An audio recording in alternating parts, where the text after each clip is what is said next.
Coucou, on se retrouve pour un nouveau vlog. On est dimanche, on est le 26, je crois, le 26 mars. Et j'ouvre donc un nouveau vlog avec mon petit garçon qui est en train de boire son biberon avant d'aller se coucher. Et moi, je voulais venir vous parler un petit peu. Je démarre ce vlog tard, mais pour certains, vous l'aurez vu, mon vlog n'est sorti que dimanche. Tout simplement parce que je n'ai pas eu trop le temps. Cette semaine, j'avais pas mal de choses à faire, notamment le soir, entre des réunions de travail qui ont terminé tard et la soirée d'Olivier Norek. Ça a été assez chargé, voilà, tout simplement. Et donc, j'ouvre ce nouveau vlog qui, j'espère, sortira vendredi prochain. De toute façon, ça, vous le saurez bien assez tôt pour vous. Moi, c'est encore une interrogation.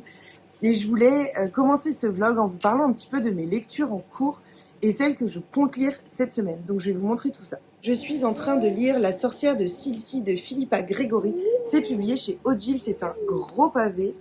Il fait plus de 600 pages. Je l'ai pris en version liseuse parce que c'était un peu long en version papier, surtout à transporter dans le métro. En tout cas, j'adore ma lecture et pour vous en parler un petit peu, on est en 1648 à Silcy, donc en Angleterre. Il y a une guerre civile en fait entre les partisans de Charles Ier et le Parlement insurgé. Et un soir de pleine lune, alors que Alinor, pardon, est dans une espèce de petite chapelle et attend potentiellement que son mari défunt vienne se montrer à elle. Elle va rencontrer un fervent catholique et il va y avoir en fait une histoire un petit peu entre deux. Et dans le même temps, c'est la chasse aux sorcières. Alinor est une guérisseuse, elle utilise les plantes et donc forcément, elle est le stéréotype de la sorcière à cette époque-là. Et donc voilà, c'est sa vie qu'on va suivre. Là, j'en suis à peu près aux 3/4, donc je vous en dirai des nouvelles très rapidement. Donc lundi, nous débutons avec Alison du conte, Un café, un livre. Les détectives du Yorkshire, rendez-vous avec le crime de Julia Chapman, où nous suivons Samson O'Brien qui débarque avec sa moto à Burncliffe dans le Yorkshire pour y ouvrir son agence de détective privé. Delilah, elle, est une génie de l'informatique qui a un site de rencontre.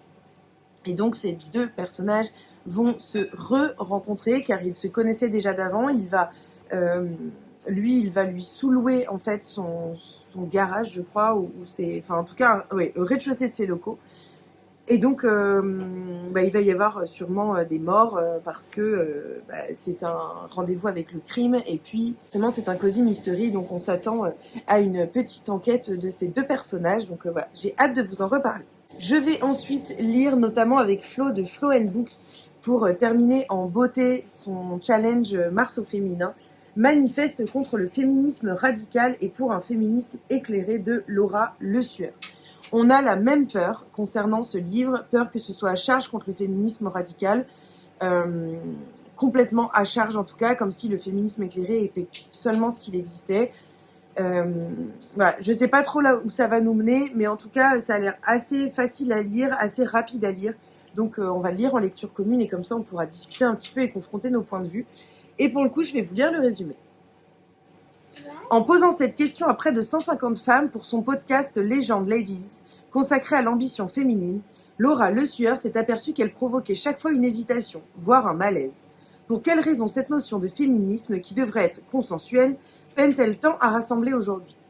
Des dérives du féminisme radical à la nécessité d'un féminisme éclairé, ouvert à la nuance, inclusif de toutes les femmes mais aussi des hommes, l'auteur, une jeune femme de son temps, entrepreneur et mère, s'interroge sur la façon dont on peut progresser sur la question en évitant les écueils qui divisent.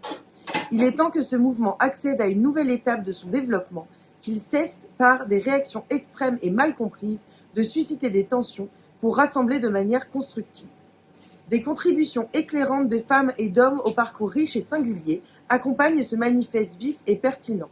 En évitant les réponses toutes faites, il propose de nouvelles fondations pour un féminisme perçu non comme un danger, mais comme un enjeu civilisationnel heureux et incontournable. Voilà, vraiment hâte de lire. En plus, c'est publié chez Le Cherche Midi et j'adore cette maison d'édition. Donc voilà, je fais grande confiance aux éditeurs pour voilà, avoir dégoté un livre qui ne soit pas trop à charge et qui voilà, nous éclaire plutôt pour faire un petit écho au titre. Donc voilà, je vous en dirai des nouvelles. Et puis pour terminer, si j'ai le temps, parce que j'ai pas mal de lectures communes qui vont s'enchaîner, notamment le réseau de Jane, le rêve de nos mères, ce qu'elle a laissé derrière elle avec Pascal, je voudrais lire Je me souviens de Fallujah de Ferhat Alami, qui est un livre que je vous ai présenté dans le vlog précédent, qui nous emmène en Irak, et notamment c'est un roman qui parle de la mémoire, des trous de mémoire, de la vie en Irak et de cette traversée, de cet exil de l'Irak à la France. C'est un livre qui me fait extrêmement envie et donc voilà, j'ai vraiment hâte de le lire. Je pense qu'il va me bouleverser. Je pense que je vais en apprendre beaucoup parce que je ne connais pas très bien la littérature irakienne et notamment voilà, le pays de l'Irak, c'est pas un pays que je connais beaucoup et c'est pas un pays que pour l'instant j'ai retrouvé en littérature. Donc voilà, je vous en dirai des nouvelles et je vous reprends très vite.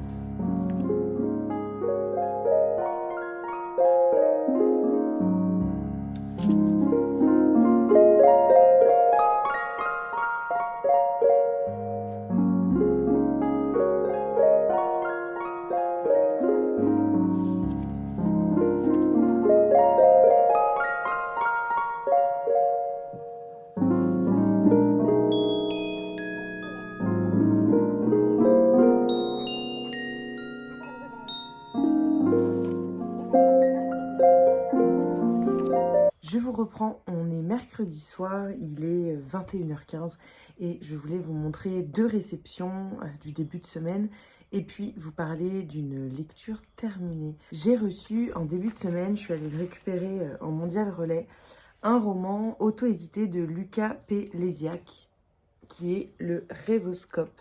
C'est un roman, donc comme je vous l'ai dit, qui est auto-édité. J'en ai parlé un petit peu sur Instagram, mais c'est vrai qu'avant, j'en acceptais beaucoup. Et d'ailleurs, j'ai découvert de jolies pépites en auto-édition. Mais j'en accepte moins, tout simplement parce que je ne peux pas garantir un délai de lecture et que l'auto-édition, ça coûte très cher. C'est beaucoup d'investissement pour les auteurs et autrices qui s'auto-éditent. Et donc, je préfère être certaine d'avoir très envie de le lire. Et puis également, je préviens l'auteur ou l'autrice que je ne peux pas garantir, enfin peut-être que je le lirai dans la semaine, peut-être que je le lirai dans le mois, peut-être que ce sera plus tard, je peux pas m'engager, voilà. Et donc Lucas m'a gentiment fait confiance pour découvrir son roman qui me parle beaucoup parce qu'il mélange la psychologie, le rêve et également la dystopie. Et donc c'est un genre que j'aime beaucoup. Il fait à peu près 200 pages et je vais vous lire le résumé. En 1977, près de 20 ans après la fin d'une guerre qui a décimé l'Europe, le totalitarisme s'est abattu sur tout le continent. Pour garantir la paix, le choix a été fait de diviser la population en cités. Surveillés jusque dans leurs rêves par les rêvoscopes, petits appareils enregistrant rêves et cauchemars, les citoyens voient leur vie réglée au rythme de réformes toujours plus liberticides. Léo Watson, ancien soldat traumatisé par la guerre, est un employé sans histoire d'une usine de téléviseurs. Interrogé au sujet de rêves illicites découverts sur son rêvoscope, il se retrouve malgré lui au cœur d'un complot visant la plus haute tête de sa cité, le gouverneur. Plongé dans cette dystopie percutante qui vous invite à imaginer comment l'outil principal d'une dictature en vient à fragiliser tout le pouvoir, à dévorer d'une seule traite.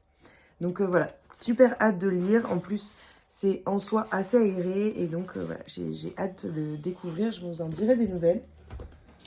J'ai également reçu un roman de la collection Instant suspendu de l'Archipel. Il s'agit de La vie ne se danse jamais seule de Marie Jourdineau. Je suis en train de me dire, la vie ne se danse jamais seule. Je sais pas pourquoi, pour moi il y a une faute dans le titre. Mais vous me direz. Et je vais aller vérifier ça. C'est de donc Marie Jourdineau et je vais vous lire le résumé. Se dressant sur une île bretonne, la Kea est une maison qui a abrité les jours heureux d'une famille unie. Au fil des années, ses prières se sont érodées et le foyer s'est disloqué. Il ne reste entre ses murs que la fille cadette, Suzanne, et son enfant Clara. L'autre sœur, Thaïs, est partie depuis longtemps vivre ses rêves de danseuse étoile à Paris. Le jour où l'opéra contraint Thaïs à quitter la scène en prenant des vacances forcées, Elle décide de revenir dans la demeure de son enfance. Mais 20 ans de rancœur devront être dénoués et la passion de sa nièce pour la danse tempérée. Les deux sœurs se retrouvent face à face jusqu'à ce que les fatalités de la vie les rattrapent. J'ai vraiment hâte de le lire. Je vous en dirai des nouvelles. Je pense que je le lirai au mois d'avril parce que c'est une lecture qui, je trouve, correspond bien à ce mois-là. Donc voilà, je vous en parle très bientôt. Et donc, je viens de terminer Les détectives du Yorkshire, Rendez-vous avec le crime de Julia Chapman. C'est donc le premier tome qui est sorti dans la maison d'édition Robert Laffont. Et c'est un format semi-poche qui est à 9,90 €, je crois, c'est ça. Alors, c'est un roman qui nous emmène donc dans le Yorkshire. Je vous en ai déjà un petit peu parlé, je crois même que je vous avais lu le résumé. En fait, c'est une lecture assez mitigée. Je crois que j'en attendais beaucoup parce que depuis que c'est sorti, depuis que cette saga est sortie, beaucoup de copines lectrices et de booktubeuses en général parlent de ce roman comme le meilleur cozy mystery, un énorme coup de cœur, etc. Et donc je m'attendais vraiment à du cozy mystery. Et j'en parlais un petit peu avec Alison du compte Un café, un livre avec qui je lis en lecture commune, mais je sais pas exactement la différence entre les deux, mais j'ai plus l'impression d'être dans un crime mystery. Je vois pas vraiment le côté, enfin j'ai pas vu en fait le côté cosy et je sais pas, il y a quelque chose qui m'a dérangée.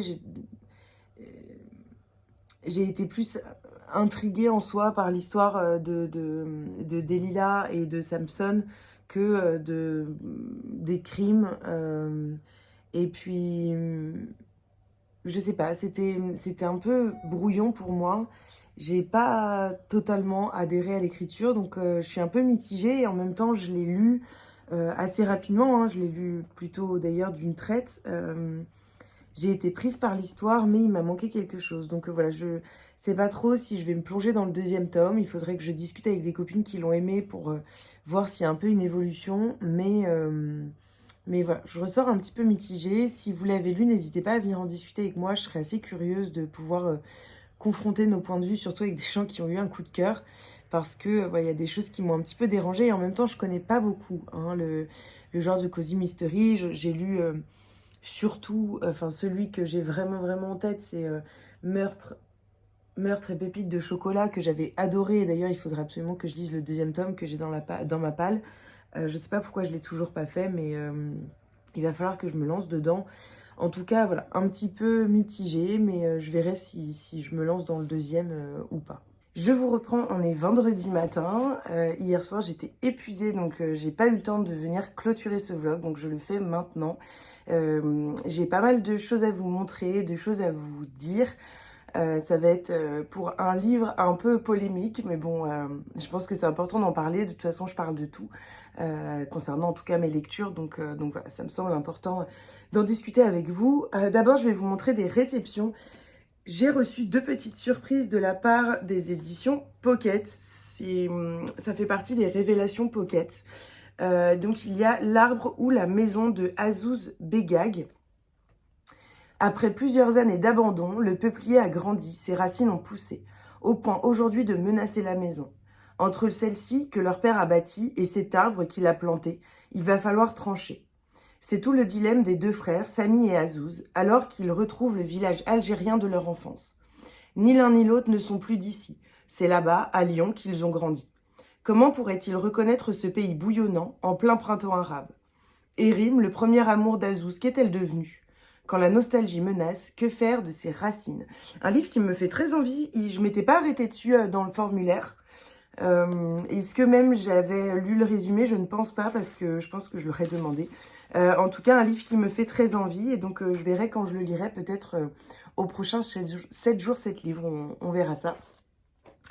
Et j'ai également reçu un roman de Karen Ponte que je n'ai jamais lu et que quelqu'un vous tende la main. J'avoue que en fait, j'aime pas du tout ce genre de couverture et donc je ne m'arrête pas du tout sur les romans de Karen Ponte parce que tout simplement les couvertures ne me plaisent pas du tout. Ce qui est un peu bête, hein, mais c'est vrai que je suis assez sensible à la couverture et donc voilà, je vais pas acheter un roman dont la couverture ne me plaît pas. Mais bon, pour le coup, je l'ai, donc je vais voir s'il me fait envie, je vais découvrir avec vous. Le jardin des Cybèles est une maison de repos qui accueille des personnes abîmées par la vie. Cet été-là, elle ouvre ses portes à 2 nouvelles pensionnaires, Valérie et Anna. Quelques jours après leur arrivée, elles font la connaissance de Charline, la propriétaire d'un petit salon de thé voisin. Ce lieu chaleureux devient un véritable refuge pour les 2 femmes. Mais lorsque l'existence de Charline est bouleversée, Valérie et Anna mettent leurs propres souffrances de côté pour épauler leur amie dans cette terrible épreuve. Toutes 3 embarquent alors pour une virée improvisée au bord de la mer. Un roman d'amitié drôle et émouvant, un roman feel-good par excellence, un récit universel qui balance entre sourire et larmes et offre une bulle confortable de bienveillance. Un livre, je pense, à lire en été. Je me le calerai peut-être en juillet ou en août, on verra ça. En plus, il est plutôt court. Il fait 300 pages, donc potentiellement, ça pourrait bien coller au bord de la plage ou au bord de la piscine. Parce que normalement, cette année, je ne vais pas à la plage, mais il y aura sûrement une petite piscine là où je vais.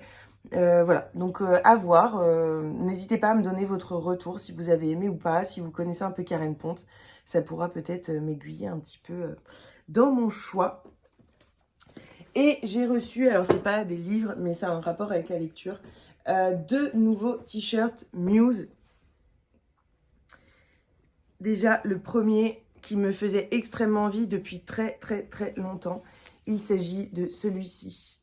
Le bonheur, c'est de lire le lundi matin à la terrasse d'un café. Et c'est exactement mon mantra. Moi, j'adore ça. Alors, c'est rarement le lundi matin, mais ça m'arrive le mercredi matin. J'ai des visites à domicile. Et donc, ça m'arrive souvent d'arriver un petit peu en avance, de me mettre à la terrasse d'un café et de bouquiner un petit peu avant ma visite. Il y a également plusieurs moments comme ça où je m'accorde ce temps-là, le jeudi par exemple, midi, où souvent je suis à la terrasse d'un café pendant 2-3 heures. Je bois un café ou 2, ça dépend, et puis je lis et ça fait du bien. Et donc ce t-shirt me correspondait totalement, il est super beau, c'est brodé. Et voilà, j'adore. J'adore, j'adore. Et pour le coup, je l'ai pris en L. Et en fait, je trouve qu'il taille assez grand. Pour le coup, le L me va bien. C'est même... Enfin, il me va très bien. Donc voilà, je pense que les prochaines fois, je prendrai cette taille-là. C'est vrai que vu que je suis grande et pas toute mince, en fait, j'avais pris du... Je sais pas pourquoi j'ai fait ça. Mais en fait, suivant les magasins, les tailles sont parfois toutes petites. Et donc, parfois, on prend un LXL. Et en fait, c'est pas du tout du LXL, c'est plus du M. Et donc, je sais pas pourquoi, vu que le sweat que j'avais pris en XL me va, mais quand même... Enfin, je suis pas hyper à l'aise dedans. Enfin, c'est pas le mot. J'aimerais bien qu'il soit plus gros. Et donc, je sais pas pourquoi, la dernière fois, les 2 t-shirts, je les ai pris en XL, un double XL, et c'était largement trop grand. Donc après, c'est bien parce que je peux les mettre sur un jean. Mais là, pour le coup, j'ai pris 2 t-shirts qui sont quand même plus petits. Et j'ai pris le t-shirt qui a été designé par Entre 2 pages, ma copine Pascal.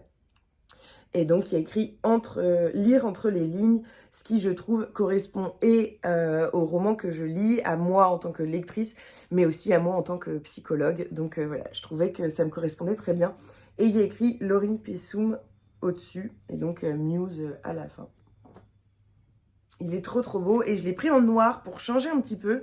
J'ai peu de t-shirts noirs et donc je me disais que voilà, c'était l'occasion. Ce qui fait que maintenant j'en ai 2 blancs, un gris et puis un noir. Donc voilà, trop cool. Je suis super contente et j'adore ces t-shirts. Donc on va voir si je craquerai encore. Je prends un peu mon café parce qu'il est tôt, hein. En fait, le vendredi, je ne travaille pas. Mais mon fils a beaucoup de mal avec la séparation. Et donc, en fait, il est habitué toute la semaine à aller au centre de loisirs. Il connaît les personnes qui l'accueillent, il retrouve les enfants, etc. Et c'est beaucoup moins speed que quand il arrive à l'école à 9 h où il y a la maîtresse et la TSEM, mais il y a 24 enfants qui arrivent dans un laps de temps de 10 minutes. Et ils n'ont pas le temps pour les câlins, pour prendre l'enfant vraiment posément. Et donc, je le dépose au centre de loisirs.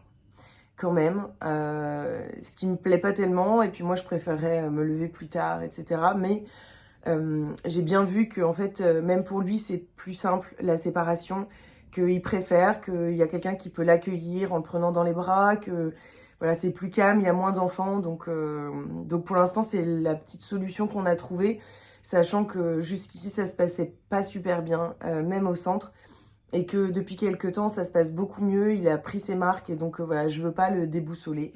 Voilà, c'était juste histoire de vous raconter un petit peu ma vie. Et peut-être aussi reculer le moment où je vais vous parler de manifeste contre le féminisme radical et pour un féminisme éclairé. C'est écrit par Laura Le Sueur et c'est publié au Cherche Midi.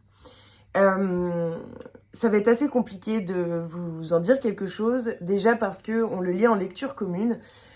Et en fait, je pense que, voilà, suivant là où on se situe dans le féminisme, on peut avoir un avis très différent sur ce livre. Pour le coup, moi, au départ, j'étais plutôt très enthousiaste, même si un peu réticente, mais très enthousiaste. Parce que je suis, en tout cas pour un féminisme, mais éclairé, je trouve que ce n'est pas le mot, mais inclusif en tout cas, inclusif de tous, que ce soit les femmes trans, que ce soit les hommes cis. En fait, j'estime que le féminisme concerne tout le monde, à voir avec l'entièreté de la population, et que tout le monde est concerné. Malheureusement, ça ne l'a pas du tout fait avec moi, ce livre, même si je rejoins beaucoup de ses idées. En fait, il y a une partie, alors je vais vous dire exactement. Il y a une partie essai au début qui fait à peu près 100 pages. Oui, qui fait une centaine de pages. 90 pages. J'ai eu beaucoup de mal en fait avec l'écriture de l'autrice que j'ai trouvée assez hautaine, assez suffisante et très orientée femme blanche bourgeoise. Enfin voilà, c'est un féminisme assez fermé. Et même si je la rejoignais sur les idées sur certaines idées en tout cas qu'elle défendait, je trouvais les justifications pas du tout adaptées. En tout cas, ça ne me parlait pas du tout et je trouvais que elle se cantonnait au féminisme radical tel qu'elle l'entend, mais sans englober vraiment le féminisme radical. En fait, j'ai trouvé que le féminisme radical dont elle parle n'est pas, pour moi, le féminisme radical. Alors, une partie, hein, bien sûr, notamment la partie sur les hommes exclus des AG, des manifs, parfois, de plein d'endroits. Mais, par exemple, elle le justifie en expliquant qu'elle connaît un auteur qui n'a pas pu... Moi, j'ai dû couper, il y a le... Colissimo qui est passé. Bref, je continue. Donc, elle prenait un exemple d'un ami auteur qui n'a pas pu aller à un salon qui était réservé aux femmes. Pour moi, c'est pas un bon exemple. Alors, moi, je suis pour qu'il y ait de la mixité partout, et en même temps, voilà, il y a des choses... ça fait un peu pauvre petit auteur, mais il y a des salons partout. Parfois, c'est aussi important, justement, de mettre les femmes en avant parce que le combat féminisme est important et il faut le mettre en avant. Il faut pointer du doigt ça. Et donc, ça me paraît essentiel, en fait, que... En fait, ça m'a un peu paru fou, cette idée d'avoir des exemples comme ça, qui, pour moi, ne sont pas du tout valables, en tout cas dans un essai qui se veut contre le féminisme radical. J'ai trouvé ces justifications plates, en fait. Enfin, en tout cas, elles ne me parlaient pas. Bref, mais en même temps, voilà, je me suis retrouvée aussi dans pas mal de ces idées. Donc, encore une fois, pas dans ces justifications, mais dans pas mal de ces idées qui m'ont parlé, que je trouvais intéressantes. J'ai d'ailleurs corné des pages parce que, voilà, il y a des phrases, des choses qui me parlaient en tant que féminisme inclusive. Enfin, je sais pas si on peut dire ça comme ça. Et après, on passe à la partie qui m'a extrêmement déplu, que j'ai lue à la fin en diagonale et que voilà, j'avais vraiment... en fait, c'est elle qui m'a mise en colère. C'est la partie interview. Alors, elle interviewe qui elle veut, c'est son livre, elle en fait ce qu'elle veut. Mais en fait, elle n'interroge des personnes alors qui sont pas forcément dans son sens. D'ailleurs, le dernier est TERF, donc autant vous dire qu'il est très radical parce que il enlève en fait toutes les personnes trans du débat. Sans parler de ce dernier interview que j'ai arrêté au milieu parce que je ne pouvais pas le lire. J'ai trouvé en fait que, comme le livre de Léa Salamé, et ça me désole énormément que dans de tels livres publiés dans des grandes maisons d'édition et écrits par des femmes qui veulent justement, enfin, un féminisme éclairé, mais un féminisme éclairé, il faut aller voir les gens concernés, il faut aller voir la population, les gens, les tout venants, en fait, enfin, je sais pas, des médecins, des urgences, des étudiants, des femmes de ménage, des personnes qui travaillent dans les centres administratifs, enfin, des personnes tout venant. Et là, comme le livre de Léa Salamé, eh ben, ce ne sont que des personnes riches, souvent blanches, beaucoup d'hommes, voilà, émérites HEC, Sciences Po, président général, et il n'y a que ça. Il n'y a que ça, banquière, ex-membre du COMEX de la BNP Paribas. Enfin, bien sûr qu'ils sont concernés, on est tous concernés par le féminisme. Mais je pense que les premières victimes, c'est pas les personnes qui ont énormément d'argent, qui sont blancs. Et d'ailleurs, ça se sait, les chiffres le montrent, les personnes les plus touchées par le sexisme et qu'ils le sont d'autant plus en tant que femmes, c'est les femmes racisées, c'est les femmes qui sont dans les classes sociales inférieures, si on peut dire ça comme ça, même si je déteste ça. Et donc, enfin, ça me semble fou en fait que les auteurs, les autrices de tels livres ne prennent pas en compte ça, et ça me fait mal au cœur en fait parce que je trouve que c'est ces livres-là qui sont mis en avant et je trouve ça tellement triste de se cantonner aux personnes riches et célèbres pour défendre ce point de vue. Je trouve que ça dessert beaucoup la cause. Voilà. C'est mon point de vue, ce n'est que mon point de vue, et donc voilà, je ne sais pas si vous l'avez lu, s'il vous fait envie. En tout cas, je suis extrêmement ouverte à la conversation, et d'ailleurs dans notre lecture commune, on n'est pas du tout toutes d'accord sur les mêmes points, on se rejoint sur certains. Mais c'est aussi ce qui est important en fait dans ce genre de livre, c'est que ça ouvre un débat, ça questionne, ça permet de remettre en question ses idées, et je suis complètement ouverte à une remise en question de mes idées. Donc n'hésitez pas à venir en parler, et voilà. Pour le coup, alors je voulais juste vous dire avant que je n'ai pas terminé La sorcière de Silcy, pourtant j'adore, j'en suis à la toute fin, je vais le finir aujourd'hui, et donc je vous ferai dans mon prochain vlog la petite chronique. Mais je viens de recevoir, au moment où je tourne ce vlog, voilà. Donc on va ouvrir ça ensemble, je sais pas exactement ce que c'est, j'ai pas regardé, j'ai pas eu le temps. Donc on va ouvrir ça, et puis voilà. Je fais rarement des unboxings comme ça en direct, mais là, pour le coup, ça vient d'arriver. Ah, je l'attendais beaucoup. Un roman qui est publié chez J'ai lu, Le parfum des cendres. Il sort en avril. C'est écrit par Marie Manguez. Marie Manguez donne un héritier au parfum de Patrick Süskind, que j'avais adoré ce livre il y a plusieurs années. C'est un petit livre, je pense que je vais le dévorer, et je trouve la couverture absolument sublime. Donc je vous lis le résumé. Les parfums sont toute la vie de Sylvain Bragonard. Il a le don de cerner les personnalités grâce à de simples senteurs, qu'elles soient vives ou délicates, subtiles ou entêtantes. Tout le monde y passe, même les morts dont il s'occupe chaque jour dans son métier d'embaumeur. Cette matière insolite de dresser des portraits stupéfie Alice, une jeune thésarde fascinée par son étrange profession. Pour elle, Sylvain est une énigme. Bourru et taiseux, pourquoi semble-t-il plus à l'aise avec les défunts qu'avec les vivants? Loin de se décourager, Alice va redoubler d'efforts pour percer le secret qui l'empêche de respirer depuis 15 ans. Il me fait très envie. En fait, j'avais pas du tout lu le résumé avant. C'est vraiment la couverture qui m'avait donné envie, comme quoi les couvertures peuvent à elles seules m'appeler. En tout cas, voilà. J'ai trop hâte de le découvrir. J'ai reçu également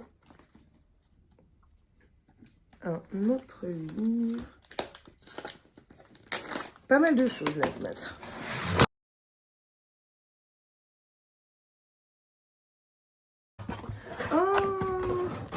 Alors là, Je vais la dévorer. Je l'attendais avec énormément d'impatience. Elle est énorme. Elle est énorme. C'est écrit en tout petit. Donc ça va prendre du temps.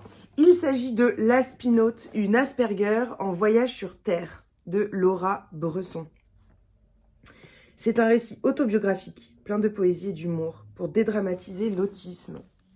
Autant vous dire que ça m'intéresse grandement parce que dans mon métier, j'ai en charge parfois, en tout cas, en première intention, des enfants qui sont atteints du spectre. Et donc ça me tentait beaucoup de découvrir un livre qui parle de ça. Alors par contre, c'est vraiment écrit tout petit, donc bon, ça va prendre, je pense, du temps, mais ça me plaît beaucoup. Donc j'ai trop hâte de le lire. Voilà, trop contente. Alors ça, c'est une super réception.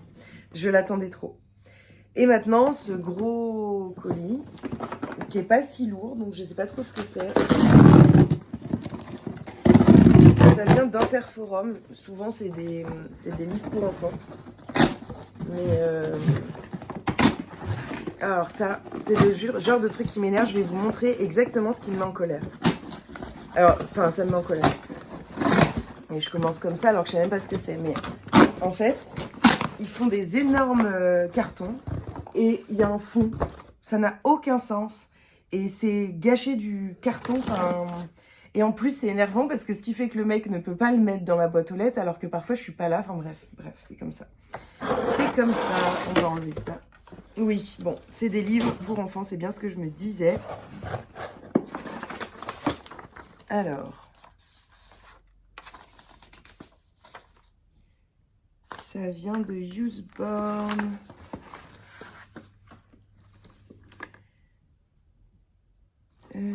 Alors, attendez, parce que là...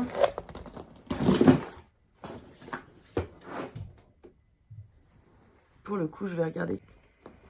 Bon, je vous reprends. Il y a eu un petit couac dans le colis. En fait, c'est un colis Usborne pour Léon.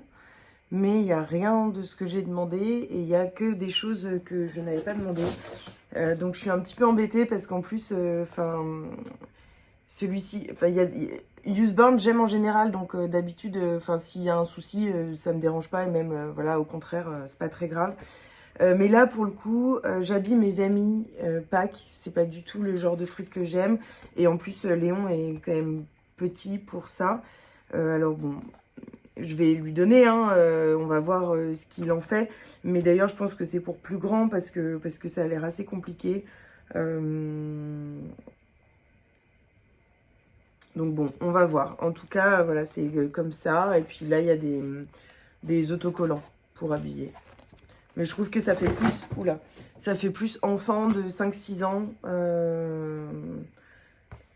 Enfin bref, on verra. Et puis, mon coffret livres et jeux, La Ferme. Et pour le coup, j'en ai déjà un qui ressemble énormément de la même collection. Qui est, je ne sais plus sur quoi, mais enfin... En tout cas, j'en ai déjà un. C'est un jeu de loto et jeu de mémoire, on en a. Donc voilà, un petit peu embêtée. Je sais pas s'ils vont vouloir que je leur renvoie ou si je les garde. Et dans ce cas-là, peut-être que je donnerai ça à mes parents. Comme ça, Léon pourrait y jouer là-bas. J'aime beaucoup leur jeu de loto et leur jeu de mémoire. Je les trouve super. Léon adore. Mais c'est juste qu'on en a déjà un et que je vais pas multiplier... les jeux de loto et de mémoire, sachant qu'on joue à plein d'autres choses et qu'il devient un petit peu grand pour ça. Donc voilà. En tout cas, plutôt contente quand même. Hein. C'est toujours des livres pour Léon, donc on verra ce que j'en ferai. Voilà, donc moi je vous laisse ici. J'espère que vous avez passé un joli moment en ma compagnie, que vous aurez peut-être des envies de lecture. Et puis n'hésitez pas à venir papoter un petit peu, à mettre un petit like si vous avez aimé. Et puis moi je vous dis à bientôt pour une nouvelle vidéo.